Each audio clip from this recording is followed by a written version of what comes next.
Alrighty, here we go with the 500 episodes Q&A, and I'm only 13. I'm recording this at the time jump. So 13, 15 episodes, something past that, but I knew this was going to be a really long video. There's a ton of questions, and some of these are going to require long answers. I mean, the very first question I'm going to answer could be a video all by itself. I'm going to try to contain myself, but I'm a long-winded fat bastard, so God knows how long this is going to take. But it'll take how long it takes, right? So that's pretty much my attitude on it. But that's why I waited until the time jump. But I didn't want to go past the time jump and not have done this because everything's going to change after the time jump. So let's go ahead and get into this. First up, we've got Sacred Soldier. What would be your ideal ending for One Piece? Now, this is what I'm talking about. This is an extremely loaded question. Because here's the thing. Ending an epic saga is literally the hardest thing to do in writing ever. It's so extremely difficult. I've only seen it done to perfection one time, Breaking Bad. I consider that an epic saga because really they're telling one story over the course of an entire series. This isn't a traditional TV series where they tell one story every season. It is loosely connected. Buffy's loosely connected. You get a whole 7-year span of her life during the course of the series, but each season is its own story. Never have I seen a show be so internally consistent and so perfect and never have a bad episode and just absolutely crush the landing. And to show you how difficult it is, they didn't stick the landing in Better Call Saul. It's the same team. Now, I know Vince Gilligan kind of took a step back and other people were running Better Call Saul a little bit more, but he was still involved. It was essentially the same team. A lot of the same writing room, and they couldn't stick the landing a second time. That's how hard it is. It is almost impossible to stick a landing of a long, epic story because here's the problem. You're trying to wrap it up. Supernatural, if it was just a 5-season series, they stuck the landing. The problem is they went after that. But in the very last episode of season 5, they talk about how hard endings are. Endings are hard. Any chapped-ass monkey with a keyboard can poop out a beginning, but endings are impossible. You try to tie up every loose end, but you never can. The fans are always gonna bitch. There's always gonna be holes. And since it's the ending, it's all supposed to add up to something. I'm telling you, they're a raging pain in the ass. And I believe this. I believe everything he said in that. It's just... endings are effing hard. They're so hard. You got to wrap everything up. You got to kind of make sense of it all. Endings are incredibly difficult. That's why I give a lot of grace to endings. Blind Spot, the final season, just shit the bed so bad. Really, almost the final 2 seasons were not very good. The first season was perfect. The second season was pretty good. The third season was okay. The fourth season was bad. The fifth season was horrible. But then the final episode, they stuck the landing somehow. Somehow, when they had a horrible-ass season and they had been on a downward slide, they somehow absolutely nailed the ending, man. Unbelievable. I've never seen anything like it. But they didn't perfectly stick the landing because the lead-up to that was so bad. But my God, that final episode was so good. So, it's just extremely difficult. I love the Dark Tower, the Stephen King series, Dark Tower. I love that series, but he didn't stick the landing, man. And he even talks about it. It's like it's impossible to end a story like that. It's an epic 30-year story. The ending fit what he was trying to do, but I don't feel like he stuck the landing. I'm just saying. It was okay. It's hard to do better than it was okay when you have an epic, long story you're telling for 30 years. That's why George R. R. Martin will never finish his novels. Not just because he's old. Because it's impossible to finish. It's impossible to end a long story with this many characters. That's the best analog to One Piece. If he even just finishes it, if he writes a final chapter and that's it, and he's satisfied with it, that will be almost impossible. Somebody was telling me there's like 90 issues left to get to exactly 1,200 issues. And, originally, like, the time jump started at issue 600. So it'd be 600 before the time jump and 600 after the time jump. And that works out perfectly. But there's no way he can finish it in 90 issues. Because where they are in the story right now, you just can't wrap everything up. Stories grow. You have so many goddamn characters. You've been telling the story for so long. It's effing impossible. And then you have all the fans, and different fans want different things. Some people like the Dark Tower ending. Some people think it's perfect. So you can't please everybody. So that's another problem. I loved the Attack on Titan ending. Did they stick the landing? I don't think so. I feel like their time jump, they had a time jump. Their time jump hurt them. It completely derailed the story. It takes too long to catch up to what the hell's going on. They skipped over too much important shit. You don't understand the character motivations. The whole second half of that series just didn't work. It was exciting in the moment, but when you look back at it, you're like, wait a minute, man. So they didn't stick the landing, but, I didn't hate the ending. And apparently the anime ending is better than the manga ending. So like he was even worse than the manga, right? Let's see. Fullmetal Alchemist was pretty good. The ending was a little too saccharine. So did they stick the landing? Mostly. Better than most series. But you look back at that, I don't know, man. Like, it's just, maybe they needed more time. And what's interesting is I've done reactions to some of these series, and in the moment when I remember watching the final episode of Fullmetal, I was like, wow, this is perfect. But then you look back at it, you're like, I don't know, man. Mr. Robot, another long-form story that wasn't separated by seasons. It was one story over the course of the entire series. Their bait and switch was just horrible. Absolutely horrible. It was a cheat. It felt like they ran out of budget and they wanted another season. They couldn't get another season. So like, oh, whatever. Life on Mars, the reboot, was the same problem. They were told they were canceled with like 2 minutes left in the series. So, you can't end it in that situation. But that's what Mr. Robot felt like.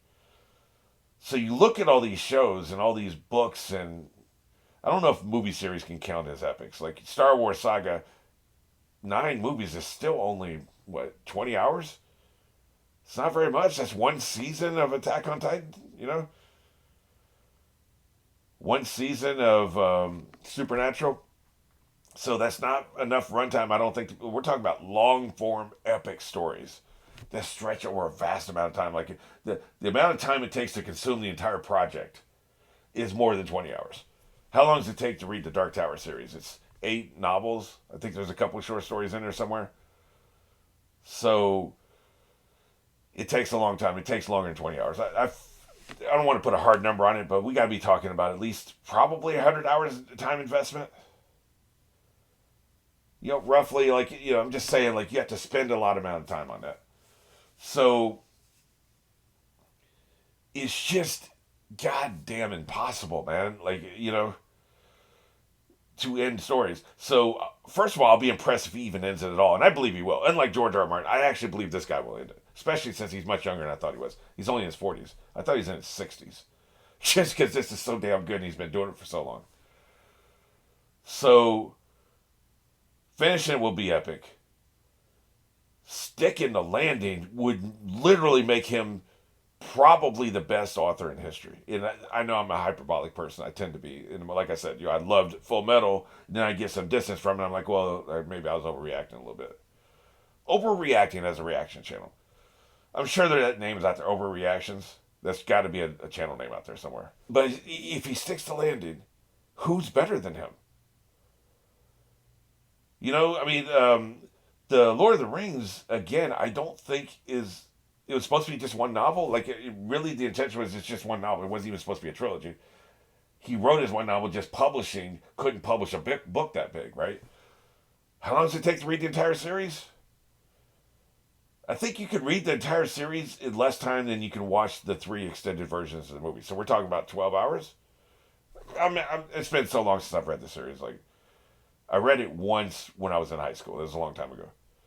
The point is that an epic? Because what I'm talking about is, the problem is the longer the story is, the harder it is to end. You can end a short story very easily. You can end a novel relatively easily. You can end a trilogy. It's more difficult. It's hard to end a trilogy, but you can do it, and we've seen it happen a lot, right?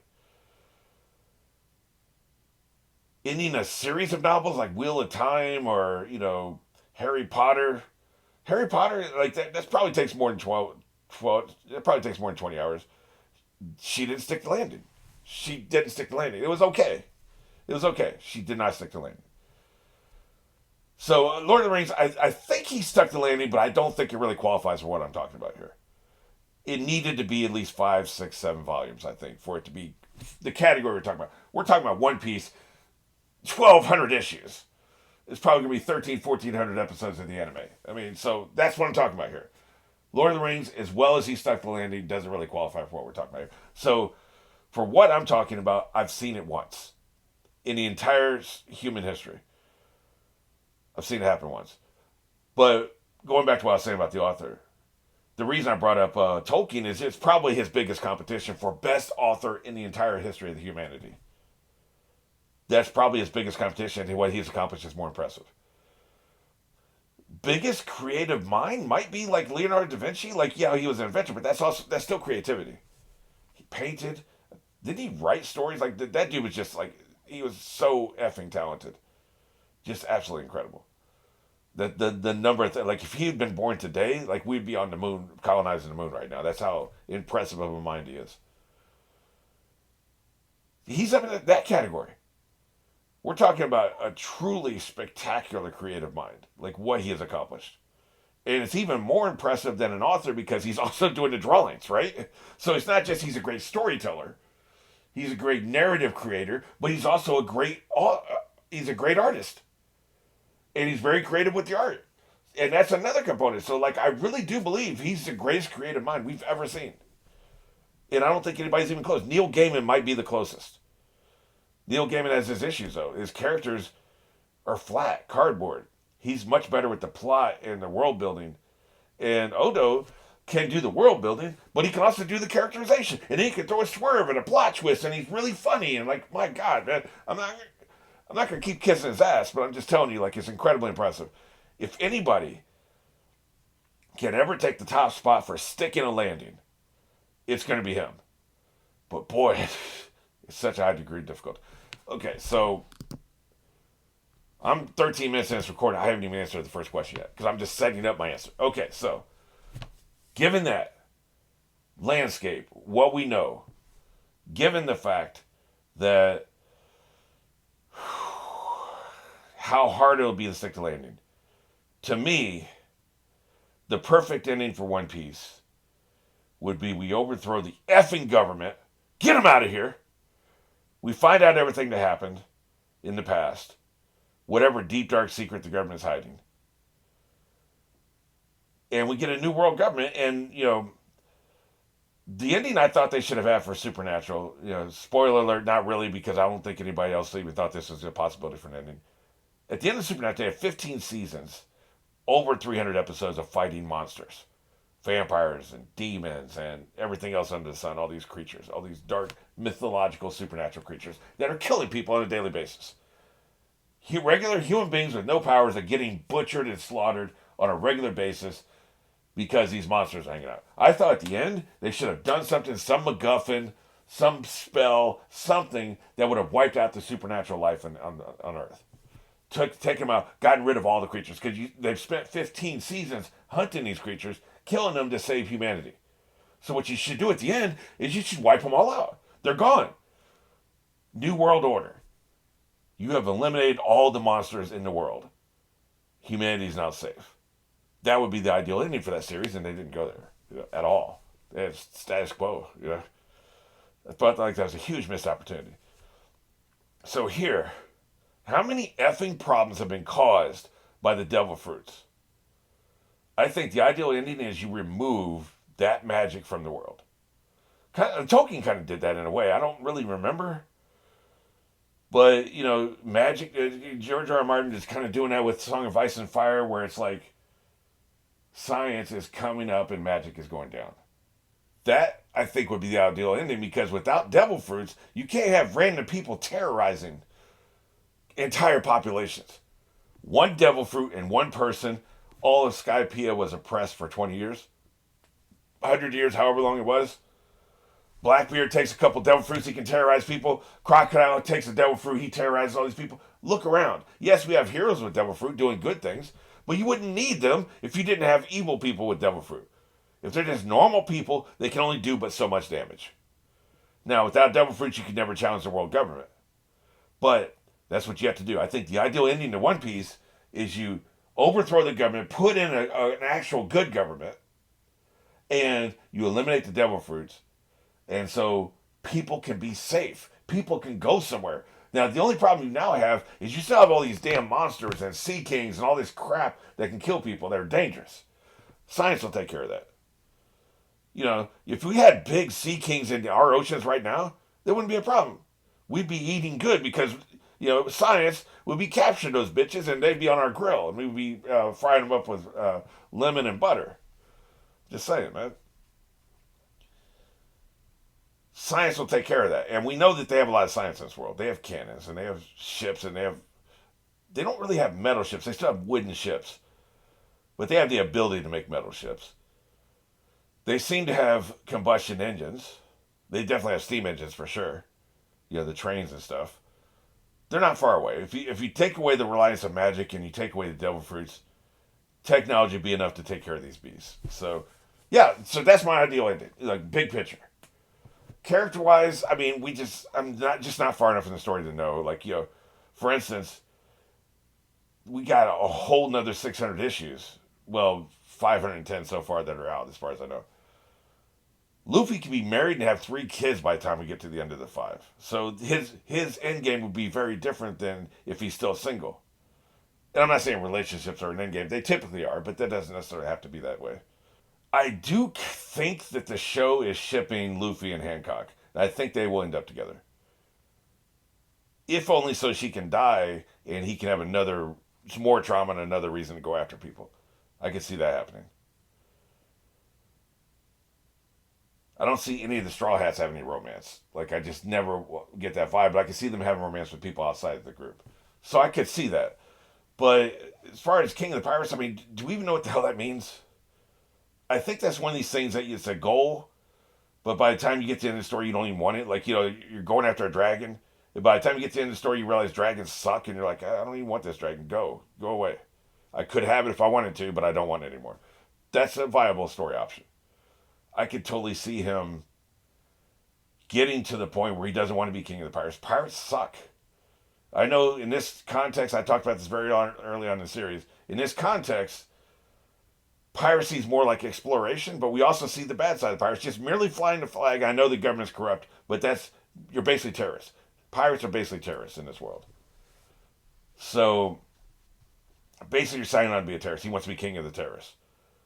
I think that's a goal he's going to drop along the way. I think it's going to be more about getting to One Piece. And you already know what I think the One Piece is. So, my ideal ending is, I'm just thinking big picture. I'm not really thinking characters. Big picture, top of the world government, get rid of all the damn devil fruits. That would be my choice. Wow. 20 minutes in, I've answered one question. Well then. All right. Continual rise. What do you think the D stands for? I've answered this probably since he asked this question. I think it's a genetic inheritance, kind of like the Titan powers in Attack on Titan. And basically, anybody with a D will have access to One Piece or to the knowledge. It's kind of like a thing, and I don't think I've talked about this permutation, but this is something I'm thinking about now. It's a genetic marker that will allow you entry into some place, like a vault or something. Only somebody with this genetic marker that's signified by a D can get through the vault and get into there and get access to whatever the information is. I'm assuming the One Piece is information. Get access to the information. If you don't have a D, you can't do it. But then also the side effect of this marker is you're kind of crazy, you're kind of reckless, you're just different, you're more than in some ways. So that's what I think the D is, until proven otherwise. And like I said, what we've seen so far is everybody, the whole spectrum of humanity has the D. It's not just good guys have D, bad guys have D, middling people have D, ordinary people have D, boring people have D. It's across the entire spectrum. But the two ends are probably the most likely to actually get to the vault or whatever it is. The heroes and the villains, the people who are the most ambitious, either for good or for evil, right? Those will be the people the most likely to get to get to the vault, right? So right now, that's my working theory. Cameron Butler, what do I think of Bon Clay? From his endless determination to save and support Luffy to his personality, what do you think of him? Well, you got to ask yourself this question. Not to really cross, I don't really cross shows too much, but there's a character on Naruto that seems like an awesome character, very ambitious, very smart, very powerful, but he's slavishly devoted to another villain. He's basically the second in command. And just ass kisser, somebody called him a simp today in the comments, and that I think he is a simp. So you got to wonder, where does that come from? What is that? When you're a powerful person, when you're a type A personality, what subjugates you? What puts you in a position of following somebody else? Because typically type A personalities follow the beat of their own drum. They're not really going to be a simp for anybody else. The exceptions being you're missing something that they have, or you feel like they're better than you. So, for instance, like Bon Clay, is it something that like you failed to save somebody in the past, so like this time you're going to get it right? Is it something that, this is the first, kind of like with Chopper, this is the first people that ever treat you like a person instead of a monster. So you feel loyalty to them. Chopper is super loyal to Luffy, to the point he will put some nasty ass draws in his mouth. And he'll do that because he's so loyal to Luffy, because Luffy treated him like a person instead of a monster. And so that's his motivation. Chopper is pretty ambitious. He's not really a butt boy. He's young, but he's not a second banana in most situations. Because the interesting thing about the entire Straw Hat crew is any one of them could be the captain of their own ship for the most part. I don't think Chopper wants that. I don't think Sanji wants it. But any of them really could be a captain, but they all are kind of subservient to Luffy in the loosest sense of the word, right? Like, they don't really have a whole lot of respect for him, especially his leadership abilities, but they follow him because of his heart, But, so that's the question. Like, the question about Bon Clay is, what is it that's motivating this sense of loyalty, the determination to save and support him? Is it just the way Luffy treated him? Because Luffy seems to have that impact on people. And a lot of these people are suppressing a lot of trauma. Why do you think some of these guys, big picture, why do you think some of these guys cry all the time? When crying is not really generally considered a masculine thing. I don't know about over in Japan. But in America, it's not really considered masculine. We're getting away from that finally, because you're all human beings. And of course, human beings are experiencing all the emotions. It has nothing to do with gender. But the cultural stereotypes, right? So what would cause all these men to... Why would you be a pirate, and why are you so prone to crying? Repressed trauma, right? Why are you a pirate? Probably because your dad died when you were 12. You had no father figure. Here comes this captain. He's a badass. And so you're like, man, that kind of reminds me of my father. I want to be with him. Not just Whitebeard, a lot of these cases, right? And so when something happens to their captain, they're willing to die for the captain. They're very loyal to the captain. And they cry if something happens to their captain, right? I think that's repressed trauma in a lot of cases. I think that's where that's coming from, right? So I think there's a lot of repressed trauma here.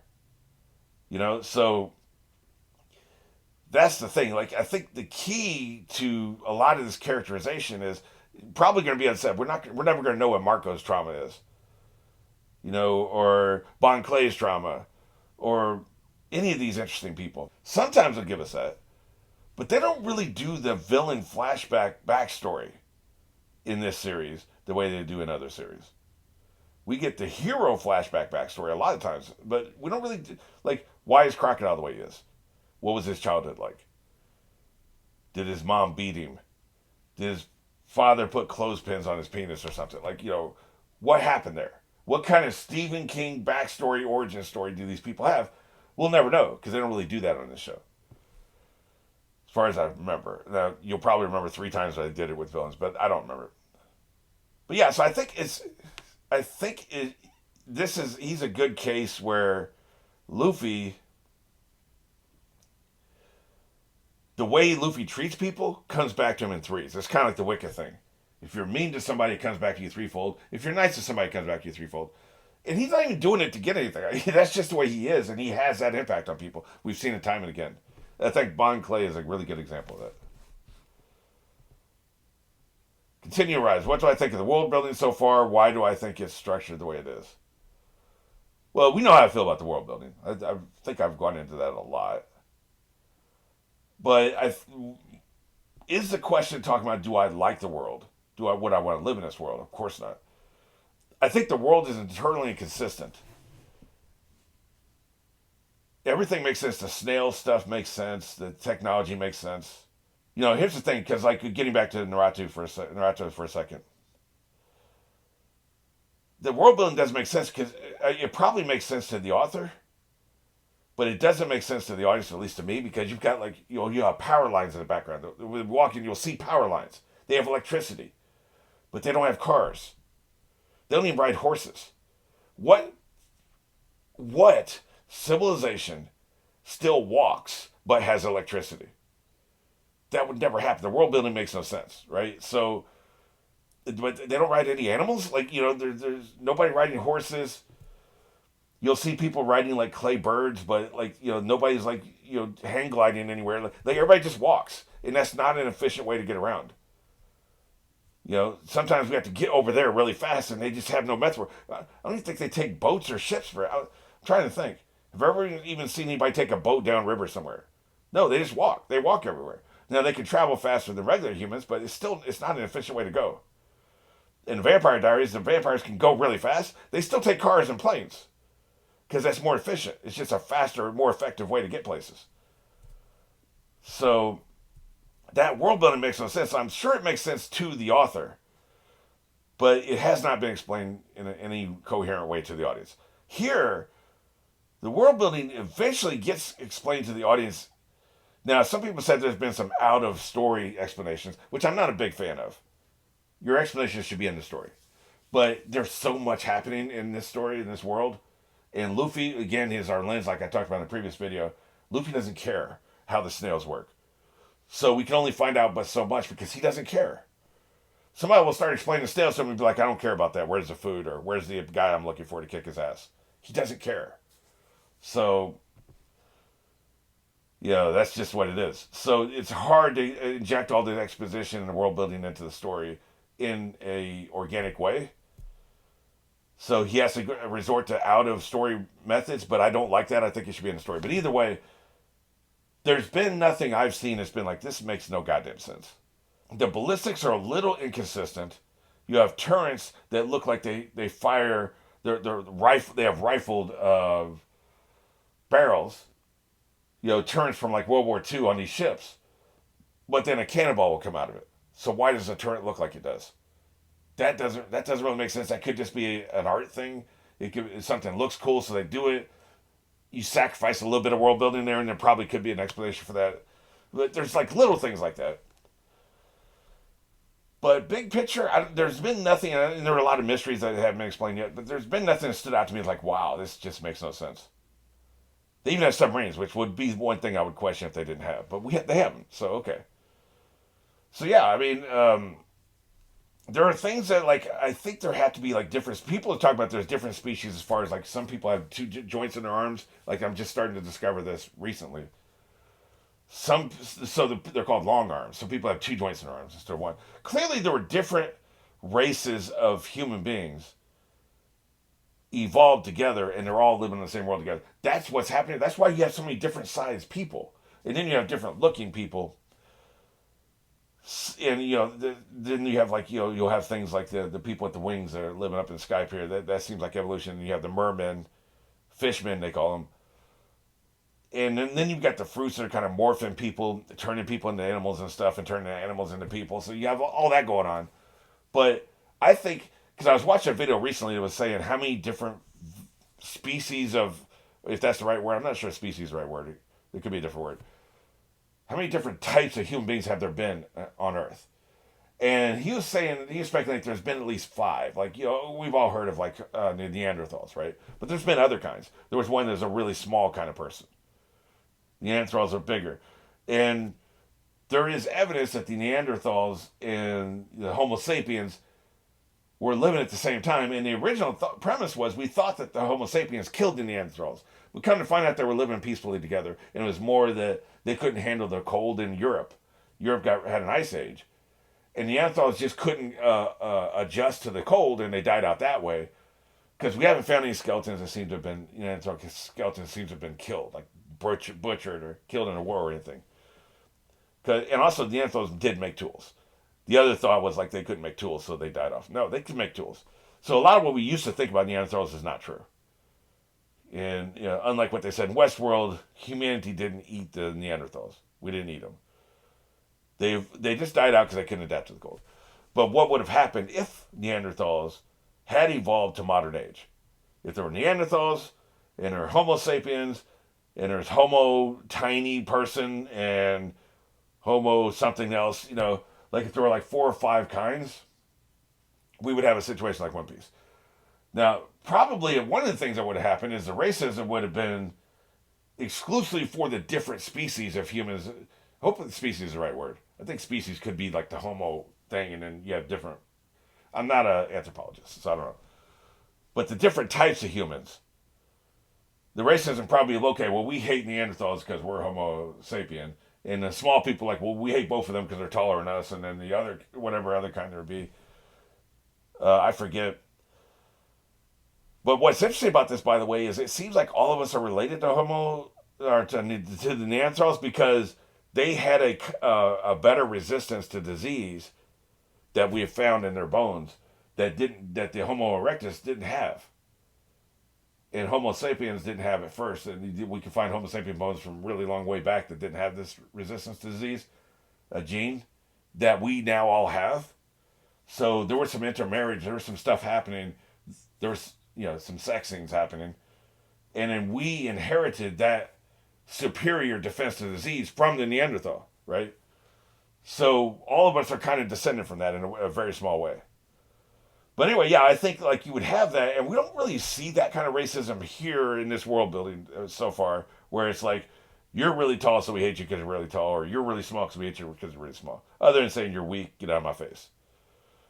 But if you put Whitebeard's size next to somebody like Nami, it's ridiculous. The size of they cannot be the same type of human being. They're different human beings. So I think on this world, they evolved several different kinds of human beings, all evolved together, and they all survived up into the modern age. And that's why there's such a difference. And of course, you know my idea about the low gravity. That has to be a thing.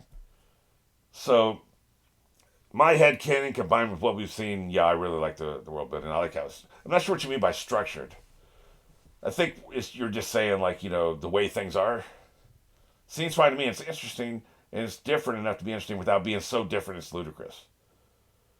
The money in Harry Potter makes no sense, and that was being different just to be different. 29 Canucks for a sickle? Like, come on, man. Nobody would ever have a money system like that. It's ludicrous. It's ridiculous. So, anyway, yeah, I think it's really good. Okay, the next question is from Scare City. It's spelled a very funny way. Scare City. I like that. The most important secret I wanted to know when I reached episode 500 was, what is the Will of D, especially since Blackbeard had it and he was a very mysterious character. I wanted to know more about that and how he saw the giant from Robin backstory and Luffy are related, if it was by blood or something else. Yeah, I've already touched on this, but like one more thing about that, like I talked about before, I think it's a series of I think there was a series of people, a certain number of people. Now I don't remember. Didn't Whitebeard say it was like 12 or something? Didn't he say like there's 12 of something? Or am I making that up? But I felt like there's a number of people back in the past who had some quality or had something. Like maybe there was 12 people together sealed the vault, and so only them or one of their descendants, the genetic line to them, can open the vault. For instance, in that it could be anything. We were talking about a book, We could talk about a ship or something, you know. Maybe there's an alien ship that's at the bottom of the ocean somewhere, and you can only open it if you're one of those 12 people. Maybe there are 12 aliens from Earth, you know. So, yeah, one of the things that could be is like, you know, say you had human type people here on this planet already, and then a spaceship from Earth crashes and there's like 12 people on it. And they go out, they're fruitful and they multiply, and they also help populate the world and crossbreeding and stuff. And so a lot of people that exist in the world now are descended from these 12 or however many people that came from another planet or another dimension or whatever, right? It could be you could also be talking about a dimensional portal. And so that's every one of those descendants has the D, right? And it could be that not everybody who's descended, you know, their parents give them the D name. There could be things that can interfere with that. But a lot of people are like inspired, like I talked about before with the Stephen King story, The Ghost, that the parent is like something in the back of their head is like give them a D middle initial and they're not even thinking about this, so they just do it, right? Genetic memory thing. So, but yeah, I don't think they necessarily ought to be related to each other. But if I'm right in that there's a bunch of people, 5, 10, 12, whatever, a bunch of people, and you just have to be descended from one of them to get the D. And so you may not be genetically related to each other, but you're genetically related to people who knew each other way back in the past, is my theory. My question would be, what part of this is also a scarcity, by the way. What part of One Piece made you the most emotional, brought you to tears, if any section of the story did? Well, I mean, if you've seen the reactions, you know what parts. So, Luffy climbing the mountain, Brooks' story, a few other times I can't really remember. But I'll say that, generally speaking, I've noticed in the past, since Dad died, essentially. Since Dad died, I was kind of shut off emotionally, and I'd lost track of a lot of people. I used to be very social, I have a huge network of friends and associates because I was in the business, and it required a lot of networking, and there's a lot of talking and a lot of interacting. And, you know, you would argue with people, and you'd bicker, and you'd have fun, and you'd laugh, and you'd cry, and all this stuff. You have all these relationships. And I haven't dated in 15 years, so there's none of the relationship drama. There's no, like, you know, if you have a person you're in a relationship with and you fight, you get really upset, really angry, shouting, or you crying and stuff. There's none of that, okay? So that's not happening. And then after Dad died, I only stayed in contact with 2 people. And both of them are older, mature people that I don't fight with. I don't argue with. I don't bicker with. They don't piss me off or hurt my feelings. I don't piss them off and hurt their feelings. And so I was emotionally shut off because Dad died. I was only in contact with 2 people anymore. I'm not in a relationship. So as the years went by, because he died in 2018. As the years went by, I noticed that I hadn't raised my voice or cried in years. Like, everything was even. Everything was flat, right? Like, I could laugh and have a good time, but there was never any situation. I work for myself. So there's not a boss hurting my feelings and making me cry or whatever. Like, you know, that can happen if you're in a really shitty work situation. So I work for myself. So I had engineered a life where there was never any fighting, there was never any arguing, there was never any drama. So there was never any raising my voice and there was never any crying. However, I think there must be a biological need to eject emotions through crying or something. This is just pure theory on my part because there's very few people who live the lifestyle I live where they don't argue ever. They don't get their feelings hurt ever. They don't cry. They don't raise their voice and don't cry. How many people have ever lived that life for any period amount of time? Even kings cry, right? But I was only talking to 2 people, and that was very stable relationships, and nothing's happening there, and I'm not in a relationship. I don't have a boss. So there was just nothing in my life to make me cry, right? But then TV shows and movies started making me cry. That had never happened before. My whole life, I could watch this stuff and I would feel sad, but I wouldn't cry. The only time I ever cried before Dad died on a TV show was Fringe, when this girl admits that she's being abused and, probably raised trauma from my childhood. But she was such a great actress. I forget it, Carly something. I actually tweeted her one time and told her how emotional it was, and she actually responded to me. It was pretty cool. But she's not a huge actress, right? She's just a very low level actress. And at the time, I mean, when she did the Fringe episode, she must have only been like 12 or 13. By the time I found her on Twitter, she was like 20. But she still remembered the episode and everything. So she may have even felt like it was one of her strongest performances. I don't know. But I actually told her that because I said that was one of the few times in my entire life that a TV show had made me cry. Just because of how powerful the performance was. Can you make him stop hitting me? Please. Harlan? I think it was in season 3, right? It was a flashback. It was she was playing young Olivia in Fringe. Phenomenal performance. And the writing, just the setup for all that. Absolutely incredible. I'm getting a little emotional just thinking about it right now, how good that performance was. So that's one of the few times I cried before. I can't remember when Coco came out. Coco made me cry. I don't remember if that came out before or after Dad died. I have no idea. Maybe it came out in 2017? But anyway, that made me cry. But here's what I noticed. Because I hadn't cried in years, I was starting to get really emotional and start crying for TV shows and especially even TV shows I had watched before and hadn't affected me like that before. Like Buffy has some very emotional scenes. And so I'll be watching a reaction to it. And then not even the reaction, but the footage that they're showing will get me emotional and make me cry. So what that tells me is psychologically, we have a psychological need where we need to cry like once a month. For some psychological reason, maybe we need to clear out the tear ducts. Maybe there's like a storage of tears and they can't stay in there too long or it's unhealthy. Like you get infected. Like if the tears stay, you have to have tears ready for when you cry, right? They just immediately come out. Where does that come from, right? Well, there has to be a supply behind your eyes, right? Think about it. There must be little sacks of water. The water just doesn't come out of nowhere.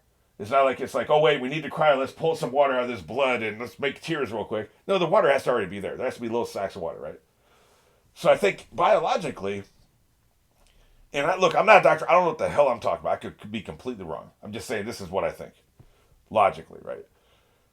Biologically, the body's like, hey man, this water's been in this effing tear bag for a month and none of it's come out. So we need to get rid of it and get a new supply because it gets infected if it stays in there too long.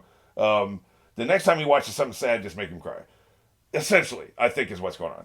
There must be some biological need to cry because, I don't cry, but maybe biologically you have to. So my point in all this is, it's either that or it's the fact that I now do this for a living where I'm watching stuff and I'm more open to my honest emotions as I watch stuff because that's my job.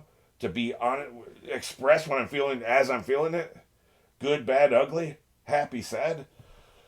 Maybe it's that. Maybe it's just that. Maybe I'm crazy about the biological thing. I don't know. Maybe it's a combination of the two. But things have made me more emotional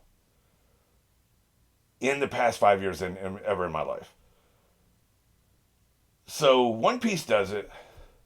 I think it may have happened once or twice on Fullmetal. It may have happened once or twice on Attack on Titan. A couple, I can't really remember now the shows. Maybe Mad Men once. I don't know. But this one's sure. But I wonder, it is the emotional storytelling. It really is any show that's sincere, that's not cynical. Like Rick and Morty is cynical, so it would never get emotional about it because it's cynical. Yeah, I'm above all this heartfelt shit. Like Seinfeld's cynical. Always Sunny in Philadelphia is cynical. None of that shit's ever gonna get me emotional because it's too cynical. It's not sincere. These are sincere, heartfelt shows that really hit you in the feels, right? So, yeah, man, it's, this show probably has more heart than most anything I've ever seen. The Brooke backstory crushed me. It was so effing sad. The fact they knew they were going to die, but they kept playing, man, it really got to me. And they were falling one by one as they played. That is one of the best things I've ever seen in my life. That was phenomenal. So incredibly sad. I was crushed. Like, I was devastated. Like, I was in shambles in that episode. That really got me bad. So, yeah, that's pretty much where I'm at with all that. Sacred Soldier. One mystery that I've seen is that Oda, the creator, keeps giving characters afros. For instance, we've seen them on Galmon, whoever the hell that is. Brook, Luffy in the fight with Foxy. I guess that's the Saint. I can't pronounce his name, but the Fleet Admiral and many others. I think it's just it's a cultural fascination because I don't think afros are inherent over in Japan. I don't think you would ever run into one over there unless it's an immigrant or a tourist. So it's just a cultural fascination, just like there's some people that have the cultural fascination with eyes, slanted eyes or whatever in Asia. So I didn't get it when Luffy had one in the boxing because I was trying to say, is he saying that only black people box? I mean, I know there's a period where it was dominated by black people, but I was wondering where is he going? What is he saying here? I'm not saying only black people have afros, but like for the most part they do. But it seemed like he was doing something specific. I think somebody told me he was a boxing fan. But see, it's like I don't think Muhammad Ali ever had one. It also is a very 70s thing. The huge afros, I remember was a huge thing in the 70s, maybe the early 80s. I had a teacher when I was like 6 or 7 years old who had a really big afro because it was late 70s. She had a really big afro. And I was the first one I'd ever seen in person. And Dr. J, of course, had a massive afro, right? So, I don't know. Like, so at first it threw me, but I think you're onto something. It's probably just a cultural fascination, is what I'm thinking. Continual rise. The biggest mystery to me at this point was what happened in the Void Century. Yeah, I agree. I think what happened. I don't think there's a mystery of what happened. I think what happened is the government did something really bad. Right? So, in other words, like, yeah, the details are mystery. We don't know what they did. But clearly they did something so bad that if it ever comes out, people will want to overthrow the government. So, something really bad, right? The details almost don't matter. Whatever it is, we know it's going to be really heinous. So, yeah, I mean, like, that is definitely something that's on my radar. I'll have to say what my biggest mystery is. I'll wait until I get through all the questions before I do that. All right, the rest of these are like favorite characters. I'm going to do a separate video for favorite characters. Okay, now I'm going to the second post. Docs Saki, are you enjoying the journey? I actually answered him because it's very simple. Yes, very much so. But allow me to modify that by saying, yes, I've been complaining about the crew not being together and everything. So I'm enjoying the journey, and I'm always going to enjoy the journey. I'm never going to hate the show. Like it would have to like shit the bed with the ferocity of the Incredible Hulk after he's eaten a bunch of bad fish. Just really, really shit the bed. Like you can't even see the bed anymore. That's how bad they shit the bed. For me to hate the series. Okay. Sorry to be gross. I'm just saying. Like, with the crew not together, I'm not enjoying as much. I'm enjoying the character. The characterizations, the characters, their interactions with each other, not just individually, but with each other, is what I love most about the show, and we haven't been getting that. So I'm not enjoying it as much as I was. Okay, Frederick. I have no hope of pronouncing the last name. Do you think the story will end once the crew finds the One Piece and Luffy becomes Pirate King? Or when they win the final war, the Whitebeard predicted will happen once the world learns the truth? I think, first of all, like I said, I don't think he's going to become Pirate King. I think it'll be something he abandons along the way because he realizes it's not what he thought it was. But I think finding the One Piece, and it's kind of what I talked about before. I think that my perfect ending is the One Piece is information that exposes the government gets overthrown, we establish a new government, and we get rid of the damn devil fruits. So that's what I think. So this kind of he's kind of asking a question I've already answered, but just to add to that, I think that beyond getting rid of devil fruits, it'll mean that people who have powers will no longer have powers. So what will be interesting will be a coda of whoever is still alive who had powers, them adjusting to life without powers. Now here's another thing that I hadn't really thought about until just now. The devil fruits are powers, but you also have this other stuff, the haki and the 7 powers or whatever, the human powers or all that stuff. I think there could be the same magical origin for both. There could be a magical origin that creates a devil fruit, but also creates these powers that kind of offset the devil fruit. If you don't want to take a devil fruit, you can learn these other powers. I think the other stuff has to go too. The haki has to go. The 7 power, whatever it is, shave, all this stuff where you can do all this shit, that has to go. So, what will these people be like? Lava Boy and Light Bitch. What is their life going to be like if they don't have these powers? So that'll be interesting, right? Like, so I think we'll see that. But like I was saying before, for a very long time, endings are hard. So who the hell knows what's going to happen? I just know what I would do, and I'm not the genius who wrote the story. So shit, right? Like, what I would do is completely and utterly irrelevant. But I'm just saying that it's hard to imagine the end. Especially since I'm only halfway through the story. So there's so much that will happen that could change the answers to this. But like, we're asking now, like, what do we think now? It's kind of like I listen to sports radio. It's like people say, well, we can't judge it right now. We got to wait to see how they play in the preseason. But preseason isn't until July, right? And this is March. And so they'll say, we have a show to do today.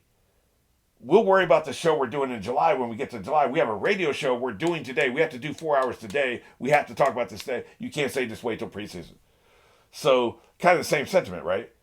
Yeah, I'll have a different answer in 400 episodes, but I'm recording a video right now. So right now, that's what I think, right? I have a video to record right now. I can't worry about what it's going to be 400 episodes from now. But the real answer is it's just too early to tell. But since I have a recording video in the moment, what I have to say is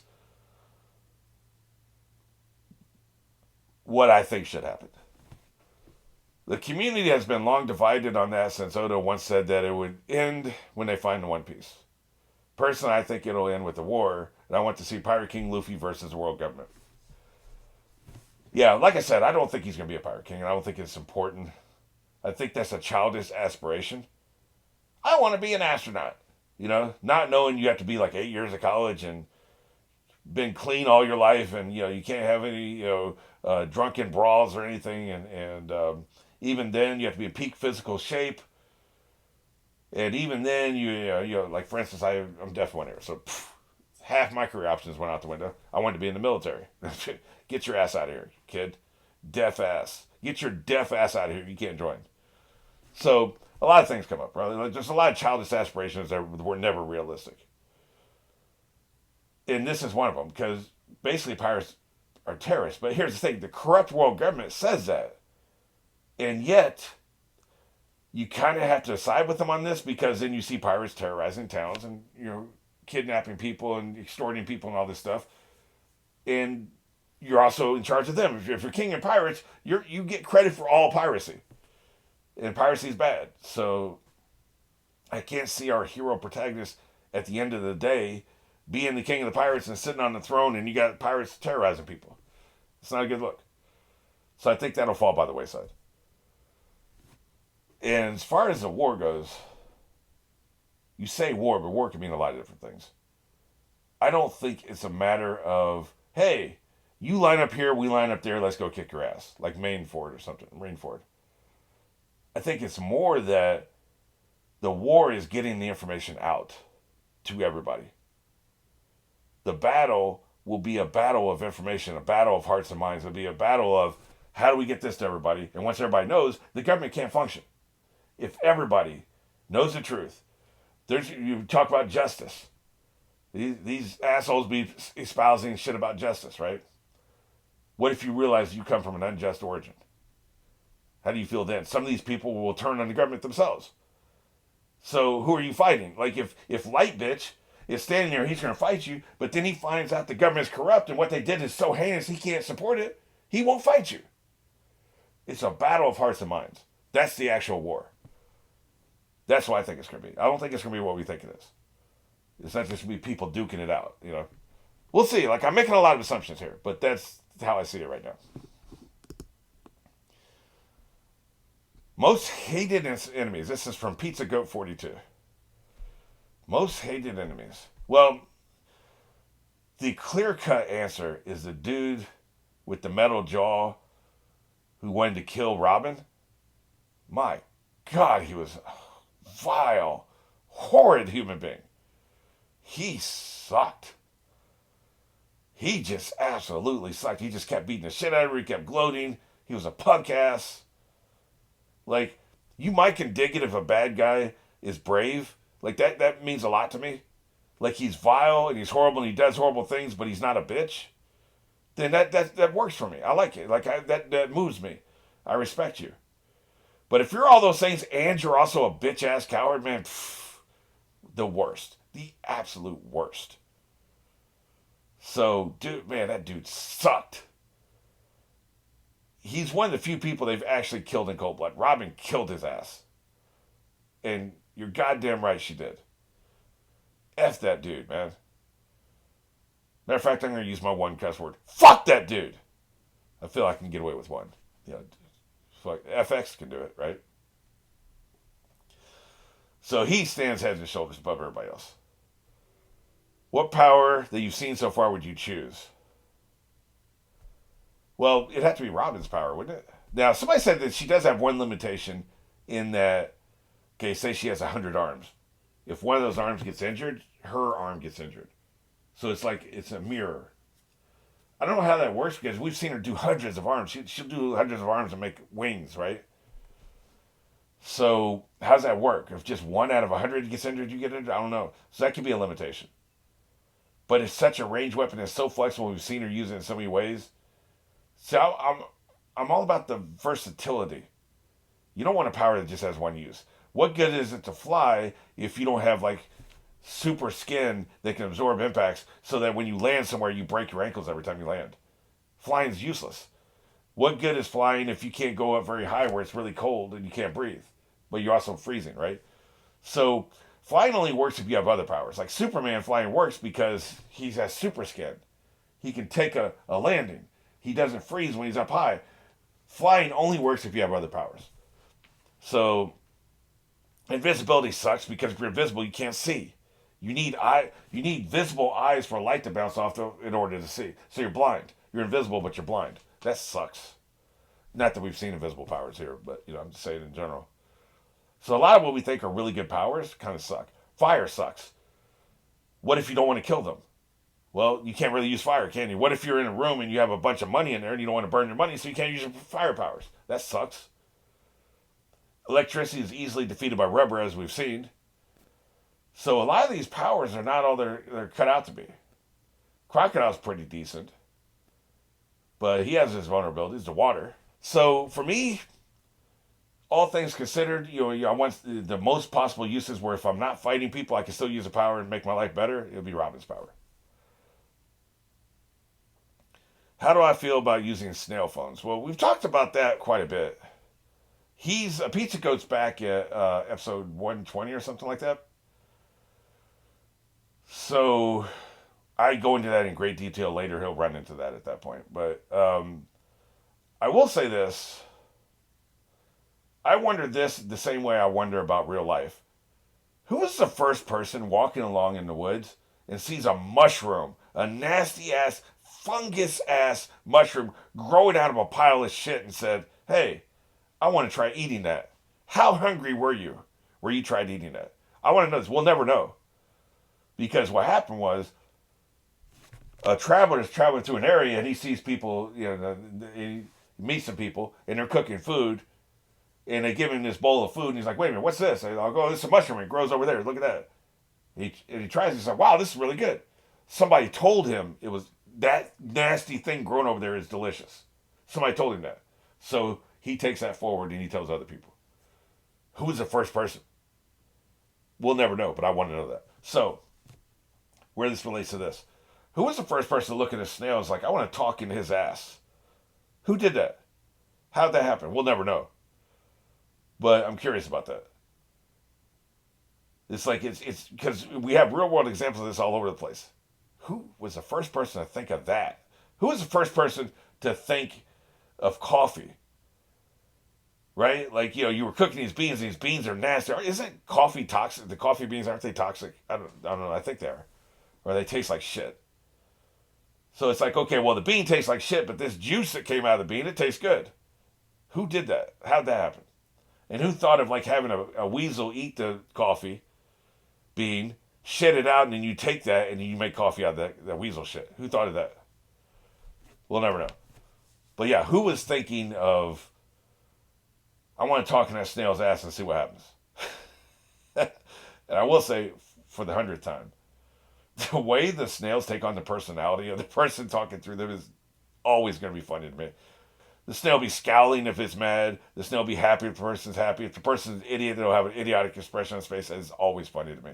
I love that. So there has to be a telepathic link, right? The snails have telepathy, clearly. And that's how they can transmit, but also it's how they know the personality of the person who's talking. This one's from Ken Valentine. Favorite non-fruit powers? Probably shave. We were just talking about that. It's cool, man. Shave. Pow. He's over there, right? I like that a lot. I don't remember all 6 of them. There were 6 of them. But shave is the one that sticks out to me. Klaus is talking about, he can't remember any of his questions, but he's just saying what the thing he's most interested in, the mystery he's most interested in. Because I asked what was the mystery you're most interested in. Was the Void Century. I think that's probably true for a lot of people. This is Frederick again. Who do you think the final villain in the story will be? Well, here's the thing. You got to escalate, right? So, Dexter had terrible escalation. Which really sucks because they had the novels that they were going from. They were adapting from novels. But in Dexter, and this isn't going to be too much of a spoiler. I'll try to keep it as vague as possible. In the first season, you had the best villain ever. Because he's a villain who is smarter than Dexter and knew Dexter like the back of his hand and could manipulate him, could play him and just toy with him, and had an emotional connection with him. He was the best villain. You burned him off in the first season, man.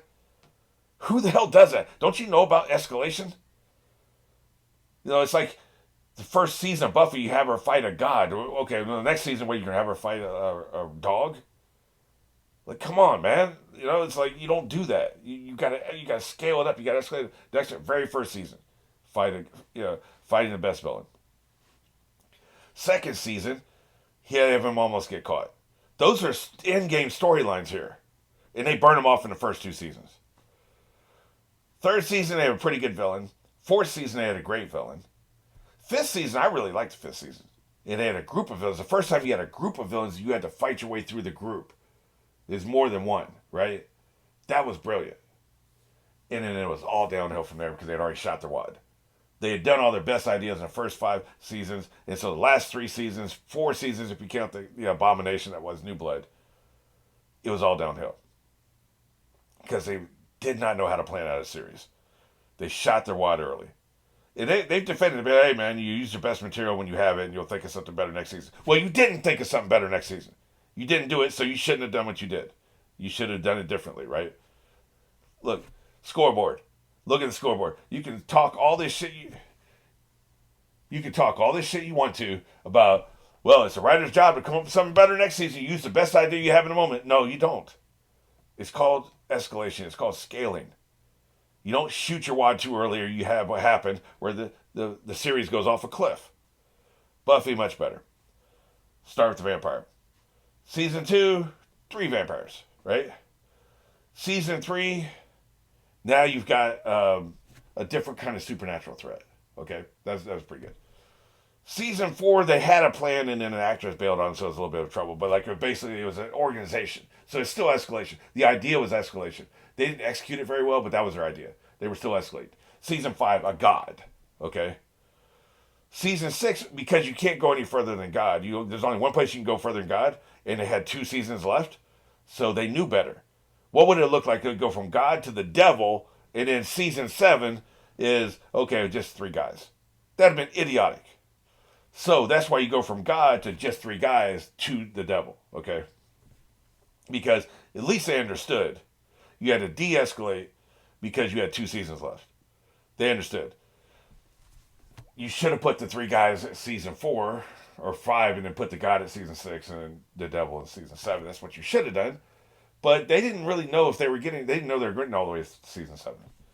They kind of thought 5 might have been it, right? So it made sense at the time. I don't really fault them for that. So the point is, you have to escalate. And so what have we had for escalation here? We've just had some random pirate. Okay. Pretty powerful, but he's just a pirate. Then the next major villain is Crocodile, right? But you had his minions before that, but like Crocodile. Now he's a mastermind, he's got fruit powers, he can rock your world. Pretty much kill Luffy. So he's pretty damn powerful, okay? So you go from Crocodile to God, right? Electro Boy. Pretty good. You're still escalating. And I could be missing a couple villains here and there, but the next one that sticks out of my mind is Thriller Bark. So you have a guy who can raise the dead. He can raise the dead. You're still escalating, okay? So after he raises the dead, now you're talking about the Celestials, which are like a class thing. They're commenting on society and stuff. They're not really that much of a threat in and of themselves, but the system is a threat. So you have that. You also have the ongoing threat of the Navy, of course. But the next real villain is the people that work, these high-level people work for the Navy, the admirals, right? That's the next one you're really going up against. Now, I know I'm simplifying like a mug. I'm explaining to you like you're 5, but essentially that's what we're doing. Okay, so you have all these powerful admirals, and they're more powerful than the people we've had. Oh, Kuma, we can put Kuma in before that, right? After Raising the Dead, you have Kuma, can just send you places. You can't do shit against him. He can rock your ass, right? You can't do shit against him. So you got Kuma. And now, essentially, when you go to the main forge, then you have a bunch of Kumas. Literally and figuratively, like they have his clones, but then also the other warlords are like comparable, right? They're pretty damn scary. So you have the warlords, you have the admirals, and they all have these scary powers and all this stuff. And then you have, I guess you have the emperors who may be more powerful, maybe not physically more powerful, but they have organizations. Like Whitebeard, look at what he was one of the emperors. Look what he had. You have 3 more that have that like level of organization, that number, the amount of backup, the amount of people with them, and personal powers. So that's the level of threat we're talking about right now. We're now talking about like basically magical mob bosses who have the resources of an entire country. So that's the level of threat we're talking about right now. Blackbeard is getting to that level. Now, we have another 500, 600 episodes. So there could be a lot more, but you have to escalate. You have to do better. So what's better than all this stuff? Okay, so at some point, you're probably going to have like an immortal being who can't be killed. There could be a fruit power. Like you could say Brook, but Brook, he was brought back to life. I'm talking about you can't be killed. Well, if you can't be killed, that's a damn threat. What can you do to somebody? So I think at some point in the series, you're going to have somebody who can't be killed. That's pretty damn powerful. Trying to think escalation-wise. We've had mind control. We even have Dave the Flamingo mind control. So I was thinking somebody like the Mule in the Foundation series, right? Like that level of threat, like you control. You could do that because the Flamingo, I think, can only control 1 or 2 people at a time. We've seen him control 2 at the most. What if you control 500 or 1,000 at once? That's escalation. Maybe he would even be the one, or it'd be somebody else. So mind control, immortality. We've already had Raising the Dead. What if somebody can literally bring people back to life? Like you could say zombies, but I'm talking about bringing back to life as is, right? Like Ace is back and he's not a zombie, okay? If somebody could do that, you could get whatever you wanted from anybody. He could probably get Luffy to do whatever he wanted. Luffy, kill this person, I'll bring Ace back to life. He would at least be tempted. Now, I don't think he would do it, but see, that's a temptation. That's a threat. The human heart in conflict with itself. So somebody like that. I'm trying to think of like escalation of threat beyond what we've seen yet so far, right? So the only other thing you can do is Make it personal. Season 6 Buffy was personal. That's why it's 3 guys. They made it personal. Rather than powerful, it's personal. So, you can make it personal by having a longtime friend turn evil. And you have to fight them. Maybe Zorro somehow something happens along the way and he becomes evil, or Frankie or somebody like that, you know. Zorro's probably, people love Zorro. Some people love Zorro more than Luffy, so that'd be the one. You know, on Buffy it was Willow. So that'd be the one, right? Like, I mean, somebody like that. So the final boss, I can see it being Dragon. You know, Luffy's father being a final boss. The final villain you have to defeat, because he wants to take over the government, but what does he want in place of the government? What does he want to install? Is this a Hunger Games scenario where you overthrow the evil government, but you're also the evil government? Like, is that what he wants? I can see him being the final villain. After you overthrow the government, maybe after you've eliminated all the fruit powers, you still have to defeat Dragon because he has all these supporters, and now he's in charge. Meet the new boss just like the old boss. I can see him being that because it's personal. But him and Luffy would have to have a relationship first, and we haven't gotten that yet. But I can see that happening, and then you make him the final boss. Or Zorro the final boss. Hancock, maybe, if gets really close to Hancock over the next 600 episodes. You keep escalating the power until it's unbelievable, or you make it personal, or both. So that's what I'm thinking right now. I mean, I don't think they would literally do God. I just don't think the author has the balls for that, like, you know, or Satan, like, you know, Buffy did Satan. They haven't really established a foundation of religion to do that yet. They've talked about Satan. You know, they think Brooke is Satan. So I guess the groundwork has been laid. So you either bring God or Satan to Earth.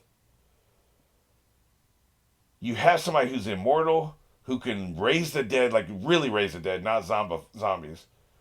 Or you make it personal, like with Dragon or Zorro. I don't think anybody's asked me this question. But at some point, we need to talk about the cult that is the Marines and the government. Because I'm getting culty vibes. I'm getting, you know, Saint, Fleet Admiral, the Celestials. There's religious connotations there. Holy Land, this, and people carrying Bibles. And it just feels like a cult vibe around here, man. I keep getting cult vibes. What is that? I think we're going to be exploring that in the next 600 episodes. Favorite factions? Well, we have, I guess you could call the various pirate groups factions, right? We have the warlords. Are they really factions? They were probably individual factions. The Navy's a faction. People keep trying to separate the Navy and the government. I don't agree with that. That's a longer conversation, but like the Navy, the Marines, you know, the military arm is an arm of the government. It's like saying, you know, my hand is not really a part of my other hand. Well, they are. They're both instruments of the brain, right? The world government's the brain. The Navy and Marines are, you know, one of the arms. They have other arms, but like, you know, they're the same thing. Until we see the Navy take over the government and become the government themselves, like, I'm going to believe that. So they're the same thing. But the emperors are factions, you know, the pirate groups. And so, like, I mean, maybe I'm over defining it. I'm not sure. Like, if we're just saying, are you revolutionary? Or are you a pirate? Or are you a government? Well, you know what I am. Right? I'm a revolution. Revolution! Overthrow this shit. Get this filthy, vile, corrupt government out of my face. Get them out of here. Like, I've always been about that life. F the government. Any government, right? So, yeah. So, but I mean, we have to have civilization. I understand that. I'm not an anarchist. But if you're corrupt, get them out of here. But if we're going deeper now, if we're talking about, okay, you know, obviously we're all fans of Straw Hats. So, but what would we be fans of if the show is about any other group? Would we want to see a spinoff of Submarine Guy with Bear Poo, you know? I don't know. I mean, I kind of like those guys. I kind of like Amazon Island. Alabaster seems pretty boring. Like, you know, they're peaceful. Everything's going good. We just touched base with them recently, and everything seems cool. They seem pretty good. So, but that wouldn't be exciting to watch, I don't think. Spinoff.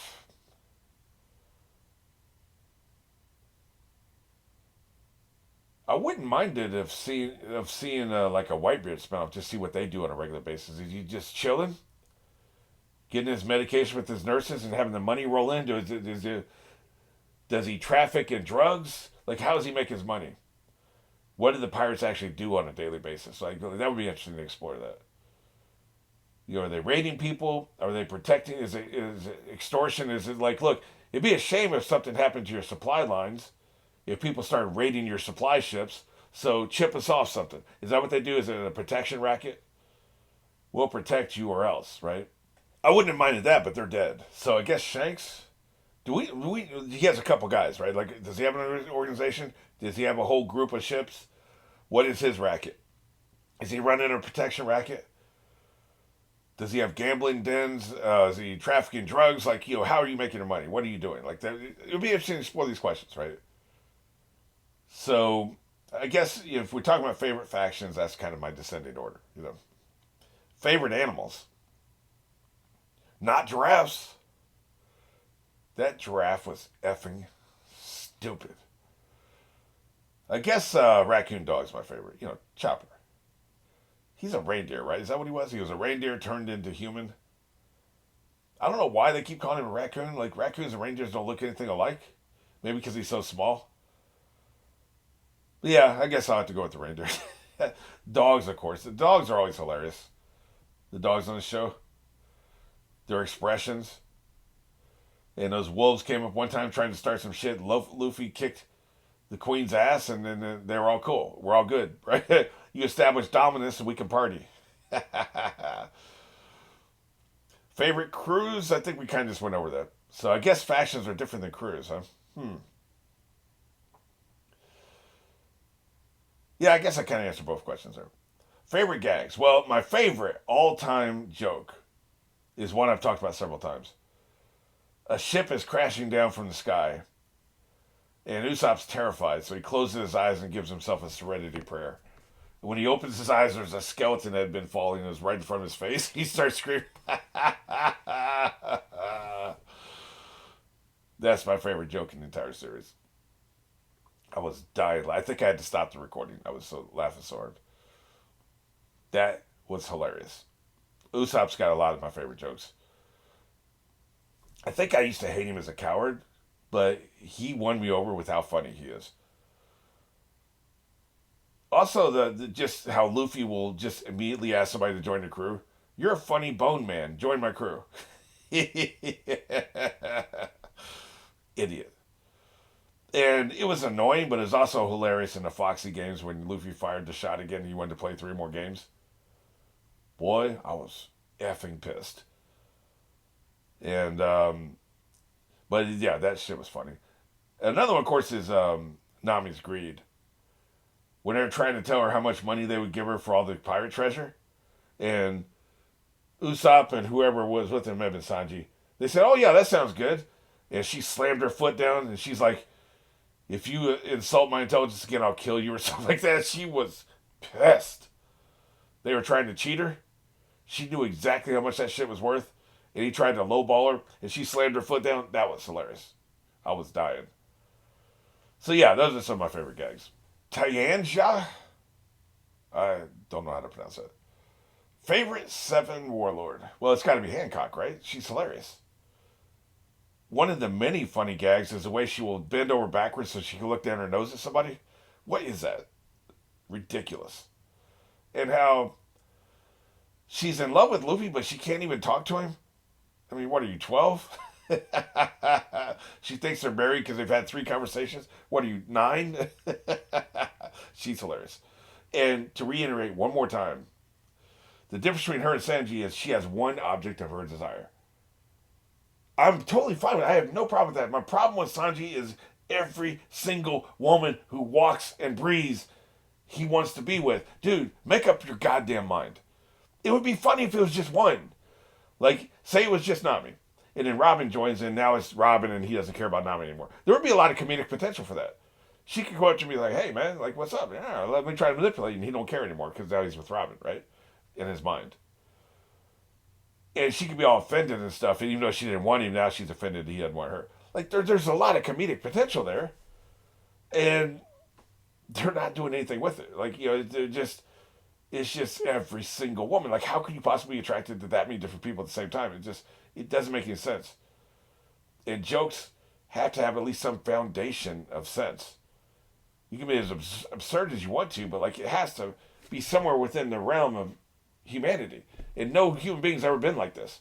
Plenty of human beings have been like Hancock. It's you take something that's really there and you exaggerate it. Now maybe there are guys that literally flirt with every woman they meet, but he's way beyond that. Like he takes it way too far with every single woman. It makes no sense. So that's the difference between the two. That's why she's one of my favorite characters and he's my least favorite.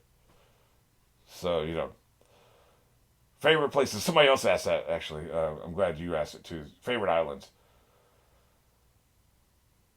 I don't know. I mean, I'm much more interested in the characters than I am the setting. Some of these islands are crazy and stuff. I don't have a favorite island. I'll tell you what I think are some of the most interesting islands. Skypiea is very interesting. I love the world building there, how it's so different from everything else. So that's one of the most interesting islands. I especially love the journey when they're following the river and they're trying to get to a place, and then they had to pick the different gates they went through, and each one of them was basically going to be a disaster no matter what they picked. It didn't matter. So I love all the world building for Skypiea. The island that Usopp's currently on is interesting. That's fair because it's basically an animal as an island. And Thriller Bark's a really good island. That was a really good experience. Very Scooby-Doo of them, and I love that. It was almost like a Scooby-Doo crossover. So that wouldn't really work for me, too. But for me, it's about the characters. Way, way more than the setting. So, favorite attack, move, crew. I think there should be another slasher, okay. So in other words, favorite attack, favorite move, favorite crew, I think is how I'm taking it. Favorite attack, probably, it's going to be Gum Gum, of course. Probably Gatling gun, just the way, all the fists are coming at once, and you're like, damn, man, sometimes you be in a fight and it feels like that. It's like, are they an octopus? Do they have 17 arms? Because I'm feeling fists all over the place. That's my favorite attack. Favorite move? I guess we would say shave, if that's what you're talking about. If we're talking about just like maybe a defensive posture of some sort, when Luffy becomes a big balloon, that's pretty funny. And of course, he can reject all the cannonballs and stuff. So that works. Favorite crew? I'll say this. If we're just talking about crew, Foxy and his crew is great because Foxy seemed to actually care about his crew, and his crew is funny from top to bottom. They had some funny people in the crew because they were taking part in various Olympic games of some sort. And was it like a football? Were they playing football of some sort or something like that? And they were just really big, and that was intimidating as hell, but it kind of worked out. So if we're obviously Straw Hat's the obvious answer to any question about crew, but we take them off the board.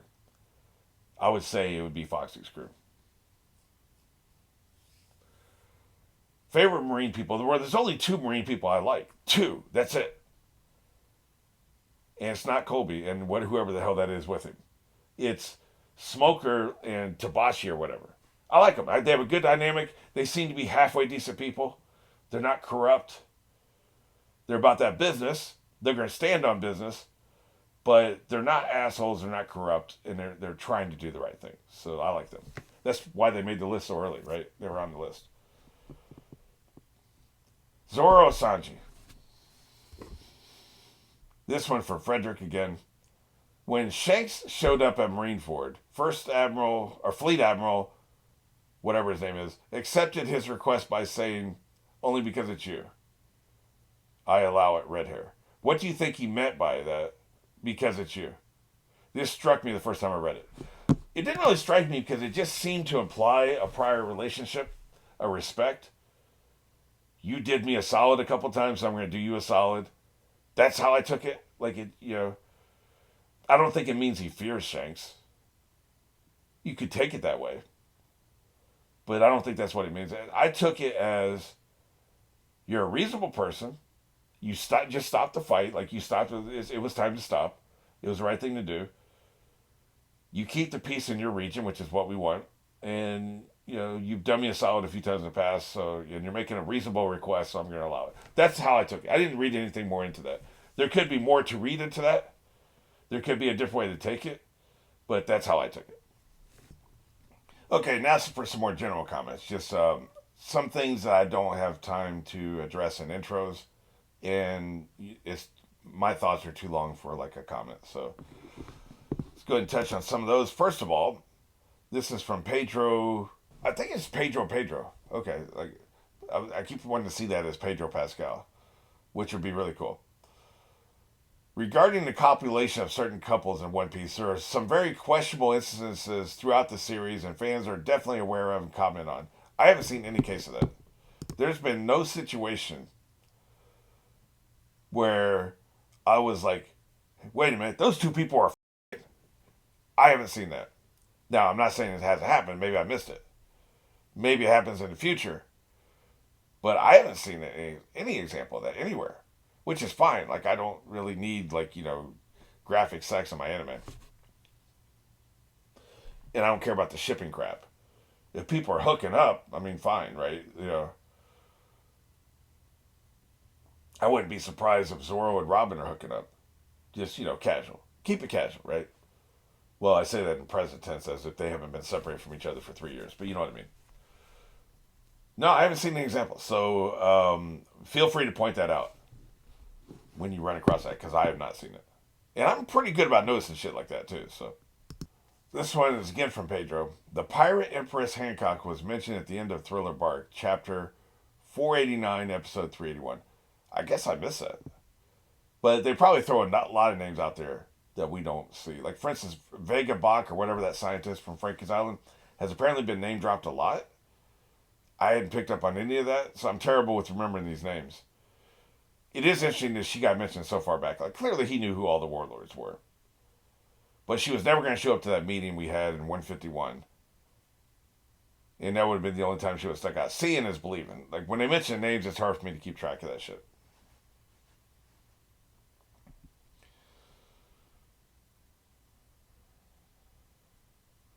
Oh, yeah, so we're talking about the long arms.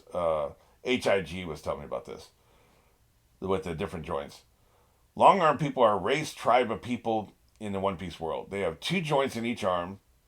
They have 2 elbows in each arm instead of 1. That would be awkward as hell. How the hell could you carry anything like that or move your arm? Like, that would be weird. Long arm people, long leg people also exist. We learned about their existence in the Sarbodi slave auction price list, which of course gets translated into manga, but in the anime it was shown in Japanese for a split second, so you couldn't read it. And then we meet members of the Long Arm tribe when they were abduct Brook. So those are the Long Arms. I guess I'll have to look at the design next time we see Brook's storyline. Another race that was first mentioned in the slave price list was minks, dwarves, and snake necks. As far as we know, we haven't been formally introduced to any of those races yet. Any theory on what minks could be? Well, dwarves are clear. Snake necks are clear. Minks are probably really hairy people. And that's why I answered here. I said they're probably really hairy people. So here's another question. Do you think the government will go with the Fleet Admiral's suggestion for his replacement, Ice Guy? Or do you think they'll pick somebody else as a new Fleet Admiral? They'll probably just go with the suggestion. But the mere fact that you asked this question makes me wonder if I'm wrong about that. I would have just thought, yeah, it would be Ice Guy. It's probably going to be Light Bitch, isn't it? Which is really going to piss me off. You wouldn't have asked that question if it's just going to be Ice Guy. So it's going to be somebody else. I would have said Ice Guy, so that's my pick. But I bet it's going to be somebody else. It's probably going to be Light Bitch.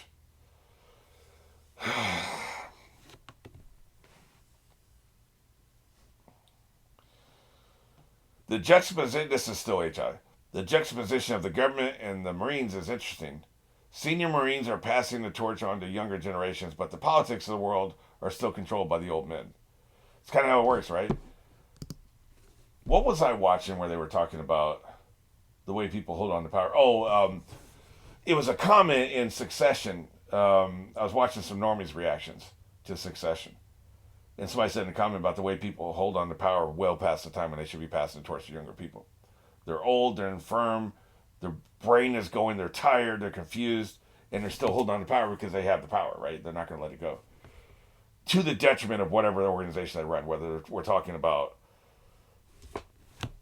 I don't know why I'm wearing these headphones. I just put them on for some reason. I'm not listening to anything. I guess it's just automatic. If I record, I have the headphones on. But, that's what it's like. I assume dementia exists. People are called old geezers for a reason. They're called, old men, and, you're weak and you're old. Have we said demented? Have they ever used the word demented in the series? I'm sure dementia exists. People are old. People live longer. They seem to live a lot longer in this world, but still, at some point, your mind starts slipping. So what's that like? And these old men are holding on to the power, right? So it'll be to the detriment. I feel like you should pass the torch at a certain time. That's why we shouldn't have 85-year-old people as president, or a president of a country, or president of a company, admiral, chief of staff of the military, whatever. You reach a certain age, step the F down and let somebody younger take over. But these old men are just like every old man who has power. They don't want to let it go, man. This is also interesting. The fleet admiral is talking to Kong. Kong has a position of world government commander-in-chief. He's like the chief of staff, right? You can think of him as being a high-up government official, below the five elders, but he's not a celestial dragon. Kong used to be a Marine, and he was the former fleet admiral before, Sengoku, or whatever his name is. Yeah, so you can see the bureaucracy, right? You become one of the three admirals, then you become the fleet admiral, and then you become the commander-in-chief. And that seems to be the ceiling, unless you go from commander-in-chief to one of the elders. Say you grew up in their equivalent of Asia, right? Because one of the five elders seems to be Asian. Yeah. So say you grew up there. The five elder who's Asian, he retires or he dies. You're commander-in-chief. You're Asian. Maybe you become the elder to replace him. Maybe it may work some other different way. It could be voted in. I don't know. But maybe that's how it works. And then whoever's fleet admiral can become commander-in-chief, and then one of the admirals becomes fleet admiral. That could be how it works. Well, I think that's about it. Finally caught up on questions. It only took me 2 hours. All right, well, now I'm just going to do some videos on the time skip, what I think's going to happen next. But this is a video for episode 500.